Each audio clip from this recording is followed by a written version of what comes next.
લોકસભાની ચૂંટણી ત્રીજા તબક્કામાં અને 7મી મેએ યોજાવાની છે। નોંધનીય છે કે આ વખતે ગુજરાતમાં લોકસભા તેમજ વિધાનસભા આમ બંને ચૂંટણીઓ યોજાવાની છે।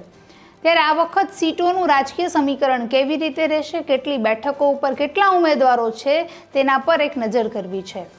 લોકસભા બેઠકમાં કુલ હવે 25 બેઠકો સુરતને બાદ કરતાં વધી છે, જેમાંથી કુલ 266 ઉમેદવારો સાથે 19 મહિલા ઉમેદવારો છે અને વિધાનસભાની 5 બેઠકો પરથી 24 ઉમેદવારોના ફોર્મ માન્ય કરવામાં આવ્યા છે। ફોર્મની ચકાસણી અને પરત ખેંચવાની તારીખ હવે જતી રહી છે અને સાથે જે હવે માન્ય ફોર્મ જે વધ્યા છે તેનો આંકડો પણ સામે આવી ગયો છે। નમસ્કાર, આપની સાથે હું છું જાનવી।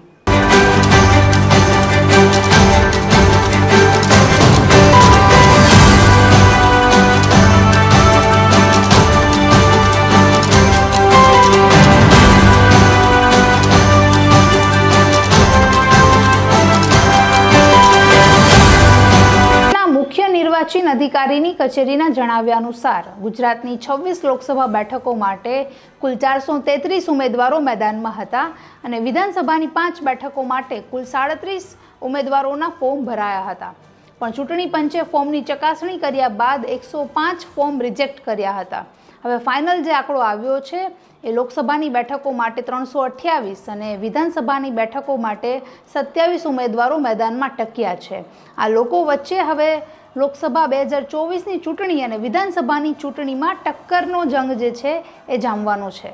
ઉમેદવારોએ ઉમેદવારી ફોર્મ પરત ખેંચ્યા બાદ જે ઉમેદવારોની ફાઇનલ યાદી છે તૈયાર કરવામાં આવી છે તેના પર નજર કરીએ તો લોકસભાની ચૂંટણી માટે અમદાવાદ લોકસભા બેઠક પરથી સૌથી વધુ 18 ઉમેદવારો સ્પર્ધામાં છે, જ્યારે સૌથી ઓછા ઉમેદવારોની વાત કરીએ તો બારડોલી બેઠક પરથી માત્ર 3 ઉમેદવારો વચ્ચે સ્પર્ધા થશે। વિધાનસભાની બેઠક પર નજર કરીએ તો સૌથી વધુ 8 ઉમેદવારો વિજાપુર બેઠકથી ચૂંટણી લડશે અને સૌથી ઓછા ઉમેદવારો એટલે કે 2 જ ઉમેદવારો વાઘોડિયા બેઠક પરથી ચૂંટણી લડવાના છે। લોકસભા ચૂંટણીમાં આ વખતે કુલ 326 ઉમેદવાર નોંધાયા છે, જ્યારે વર્ષ 2019ની ચૂંટણીમાં કુલ 372 ઉમેદવારો નોંધાયા હતા। એ સાથે 2004માં સૌથી ઓછા ઉમેદવાર માત્ર 172 ઉમેદવારો જ નોંધાયા હતા, ત્યારે વર્ષ 1996માં કુલ 577 ઉમેદવારો સાથે સૌથી વધુ ઉમેદવારો નોંધાયા હતા। આવનાર દિવસોમાં હવે ગુજરાતમાં લોકસભા અને વિધાનસભા બંને ચૂંટણીઓ યોજાવાની છે, ત્યારે બધા જ રાજકીય પક્ષો જોરશોરથી ચૂંટણીનો પ્રચાર કરી રહ્યા છે, તેમજ અલગ અલગ નિવેદનો અને જે વિવાદાસ્પદ ટિપ્પણીઓ પણ થઈ રહી છે તેના મામલાઓ પણ વચ્ચે આવી રહ્યા છે। તો આ સાથે ક્યાંક ચૂંટણીનો રંગ છે તો ક્યાંક એ રંગમાં ભંગ પડી રહ્યો છે, પણ આ બધા જ વચ્ચે જે પરિણામ શું આવશે તે જોવું અગત્યનું રહેશે। નમસ્કાર।